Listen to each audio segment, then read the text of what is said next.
The 1970s were big for science fiction. Bold ideas, strange stories, and movies that still hold up. Some years gave us more than one great title, and picking just one feels unfair. Other years left no choice at all. One clearly stood above the rest. There's room for debate, of course. Feel free to share your picks in the comments. But for now, 10 years, 10 sci-fi films. Let's begin. Before the Terminator and Ex Machina, there was Colossus, the Forbin Project, a lesser-known sci-fi film about artificial intelligence and control. The story follows Dr. Charles Forbin, a scientist who builds a supercomputer called Colossus to manage the US nuclear arsenal.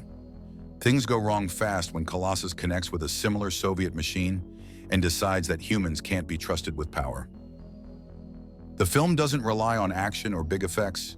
Instead, it explores what happens when machines take logic to the extreme. Forbin is smart, but also arrogant, and his creation quickly proves it's even smarter and far more ruthless. The movie also has a dark sense of humor. It's not laugh-out-loud funny, but its morbid tone might get a few dry chuckles. More importantly, that humor pushes the story into a more nihilistic direction than you might expect. In 1971, Stanley Kubrick released one of the most controversial sci-fi films of the decade, A Clockwork Orange. Based on Anthony Burgess's novel, it tells the story of Alex, a violent young gang leader in a dystopian version of England. Along with his droogs, Alex commits a series of brutal crimes to the sounds of classical music. Eventually arrested, he's chosen for a new form of psychological conditioning known as the Ludovico technique, an experiment meant to strip him of his violent urges. But the treatment raises difficult questions. If a person is forced to be good, is that goodness real? The film was heavily criticized upon release and later pulled from circulation in the UK by Kubrick himself. Even today, its scenes of violence and abuse remain disturbing. But at its core, A Clockwork Orange is more than just shock value. With Malcolm McDowell's bold and twisted performance and a sharp sense of dark satire, the film explores control, free will, and the cost of forced conformity, all delivered with a chilling, surreal style.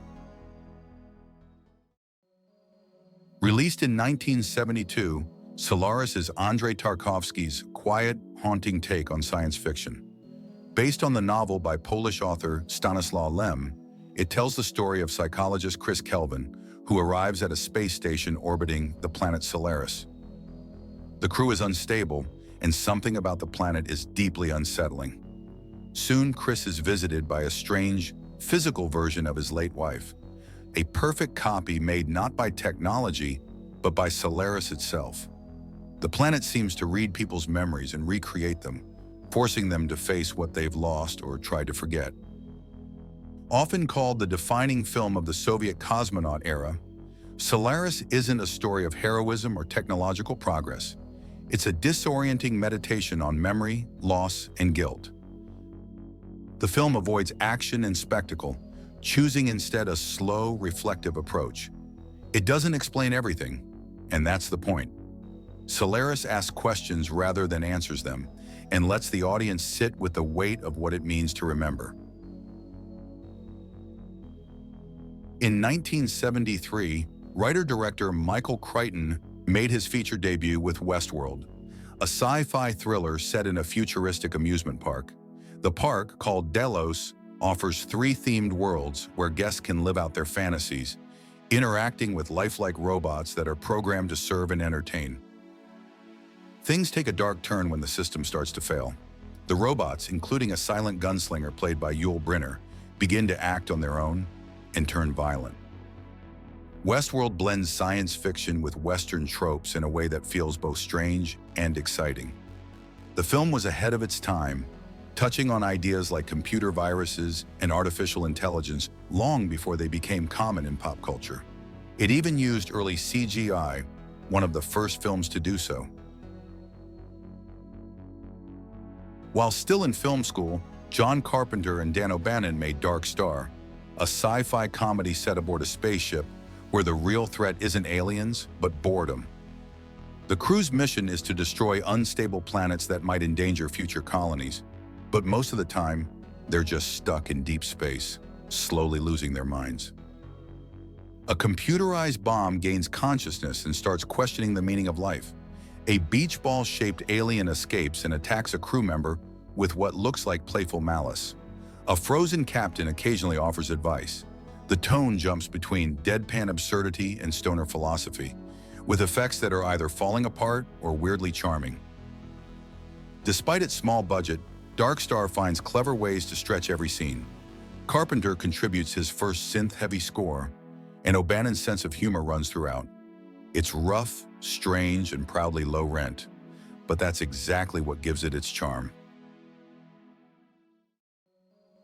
If you caught our video on 1975 sci-fi, you'll remember we highlighted 3 standout films from that year, and Rollerball was one of them. Directed by Norman Jewison, it imagines a future where corporations run the world, and a violent sport keeps the public entertained and distracted.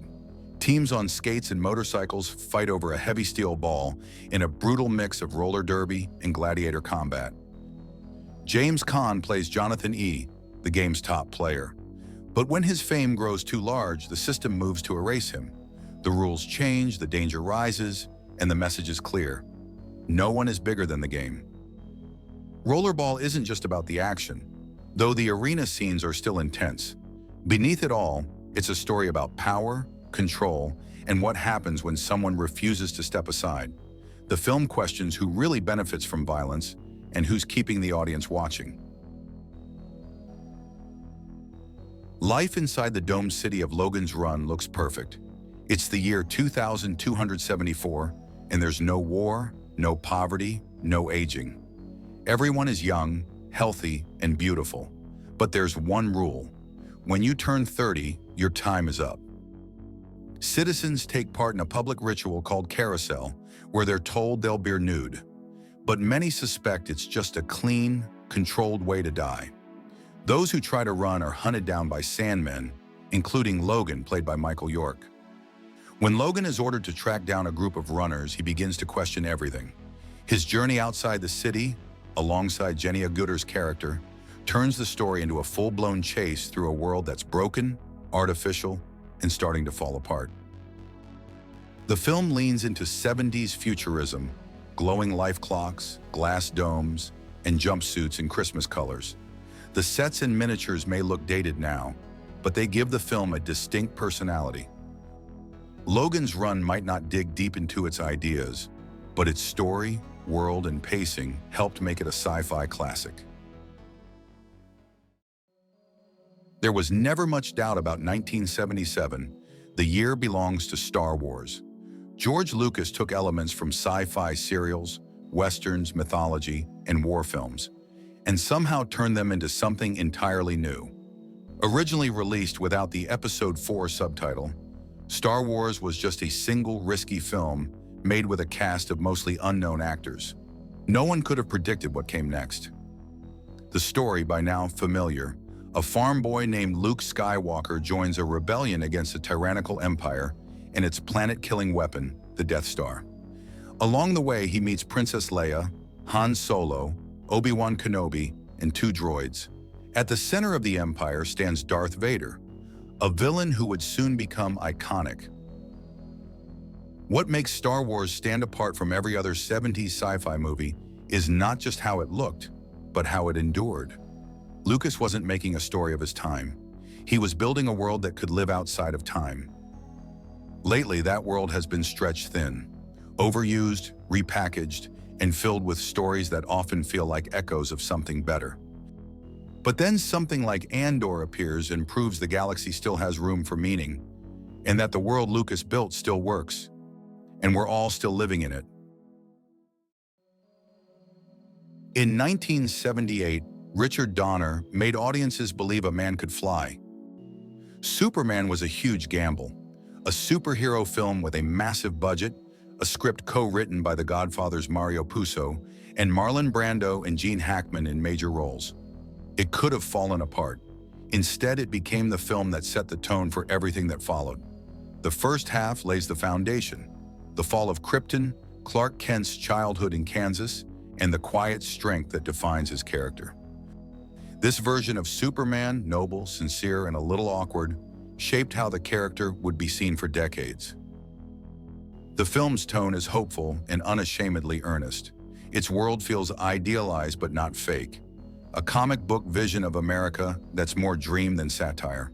The visuals, the pacing, and John Williams's unforgettable score all work together to create something big, bold, and lasting. Superman hit like a bomb when it came out. It still influences superhero films and comic book storytelling to this day. For all its imperfections, it's simply too important and too full of unforgettable moments to leave out. Some films define a genre. Alien redefined too. It's not just one of the best sci-fi films of the 1970s. It's one of the most important sci-fi films and one of the most important horror films ever made.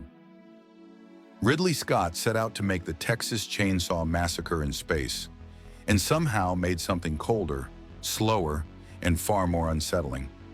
For the first part of the film, we're in a blue-collar workplace drama, just one that happens to be aboard a commercial space freighter. Then something attaches to a man's face. Then something bursts out of his chest, and from there, nothing is safe. The genius of Alien lies in what it doesn't show. The creature, designed by H.R. Giger, is glimpsed only in flashes, growing more terrifying the less we see. The film doesn't rely on gore. It uses silence, darkness, and narrow corridors to build unbearable tension. Outer space, once the setting for exploration and wonder, became a haunted house with no exits. It also quietly broke the rules. The crew doesn't band together to win.